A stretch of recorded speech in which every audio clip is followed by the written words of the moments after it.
When I saw what was happening in this country, I wanted to do something to fight back. Joshua Aaron developed ICEBlock. It's a free, crowdsourced app that alerts users when immigration and customs enforcement agents are spotted within a 5-mile radius of their location. Will you just sort of explain what ICEBlock is and how it works? Sure. So imagine if you're walking down the street and a notification comes up on your device that says ICE has been spotted 4 blocks ahead. Instead of continuing down that path, you can turn left or turn around and avoid the situation altogether. Aaron grew up Jewish and has a background in tech, music, and activism. He says he sees parallels between the Trump administration's immigration crackdown and Nazi Germany. We're literally watching history repeat itself. And so I thought, what if there was an early warning system? And that's what became ICEBlock. I'm looking at LA now. I'm seeing one in East Hollywood. And then as I zoom out, it's showing me a few others. One of the core principles of the design of this app is 100% anonymity for our user base. As of today, we have 20,000 users. We're hoping to grow that 10 or 100 times, of course. But there is no sign-up process. There is no user data collected. There's no user data even captured by our app. Do you have a way of verifying the accuracy of the reports that people are making on the platform? We don't, but what we've done is put some safeguards in place so that people can't, for lack of a better word, spam the database. Every reported sighting is deleted in 4 hours' time, as you can only report within a 5-mile radius of your own location. Beyond that, we have a 5-minute limit. So when you report a sighting, you can't report another one for 5 minutes.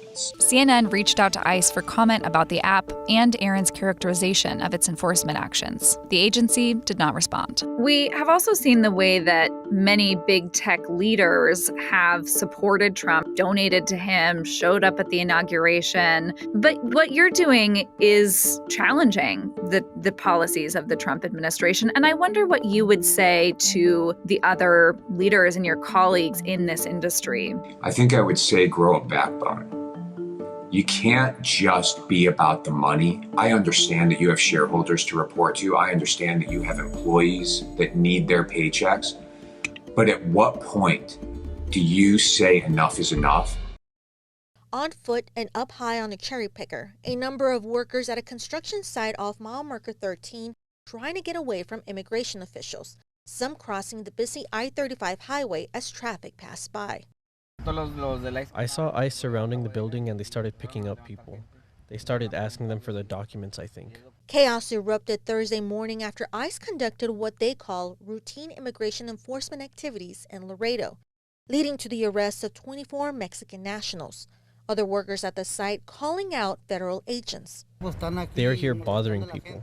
These are people who aren't bothering anyone. And speaking out on the recent ICE raids at construction sites. We heard they weren't going to bother people. That's all lies. They continue to bother people. They bother people who are only here working.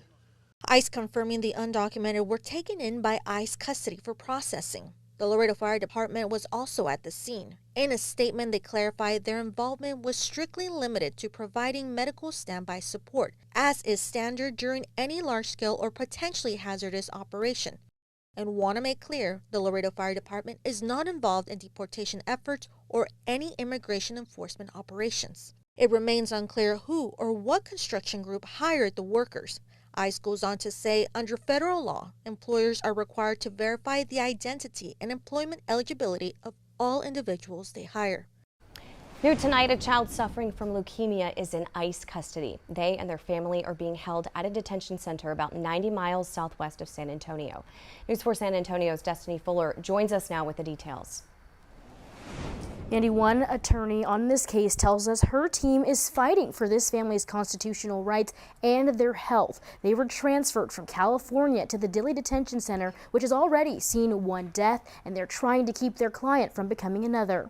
A new federal lawsuit against ICE and DHS, attorneys with Texas Civil Rights Project, RISIS, and the Columbia Law School Immigrants' Rights Clinic claim a woman and her 2 children had their constitutional rights violated. They were arrested outside of an immigration court despite having an active asylum case. Unfortunately, is not a unique situation. This is happening all across the country right now. A lot of times we hear the rhetoric that immigrants need to, quote unquote, do it the right way, and this is the family who did exactly that. The mother, who the suit refers to as Miss Z, was at court with her 2 children in California when their case was suddenly dismissed. The 3 were arrested shortly after by ICE. They were seeking safety, and they were admitted into the United States, paroled in to be able to remain in the country during the duration of their case, and the government made a determination that they didn't have to be detained. They're currently being held at a detention center in Dilly. The family is really struggling. Both children have been crying daily and praying to God for their release, that they can be let out soon.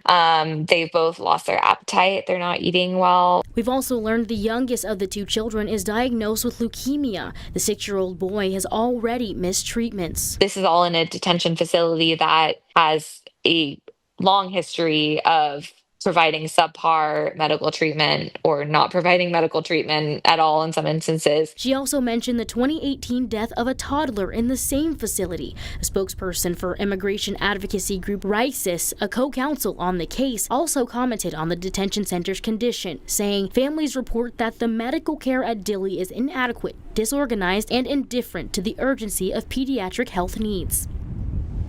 Gibson Kumar tells us the legal team is already seeing forward progress in the case, telling me just yesterday a judge ordered responding groups to give an answer by July 1st. We reached out to ICE and DHS officials for a comment on the case. Their spokesperson said that they received our request but couldn't meet our deadline. We'll let you know what they say when we hear back. Reporting in studio, I'm Destiny Fuller. As ICE operations in the mid-state continue, the agency reveals almost 3 out of every 4 of those who have been arrested are criminals or suspects of a crime. Since May 1st, the weekend when ICE sent the first bus of migrants to Louisiana, until now, the agency says it arrested 575 undocumented immigrants. 419 have convictions and or pending charges.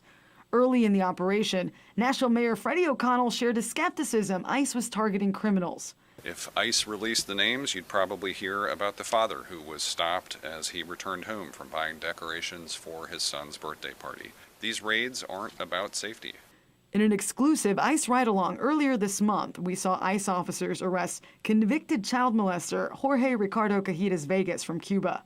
They also arrested Eleazar Ordaz from Mexico, convicted of aggravated assault. Recent arrests include convicted child molester Maximo Figueroa Romero from the Dominican Republic and Antuyet Tai Lee from Vietnam, convicted of attempted especially aggravated sexual exploitation of a minor.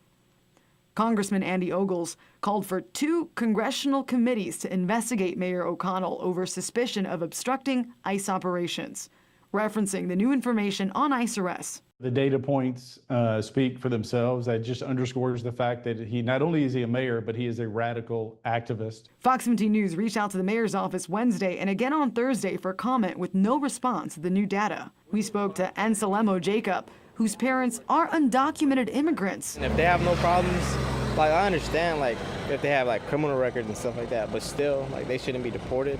He tells me ICE arresting 27% of people who aren't criminals is just not fair. They're looking for a better life. If you came here illegally, you crossed the border illegally, that's a crime. In Nashville, Karen Aguilar, Fox 17 News, your Code Red station.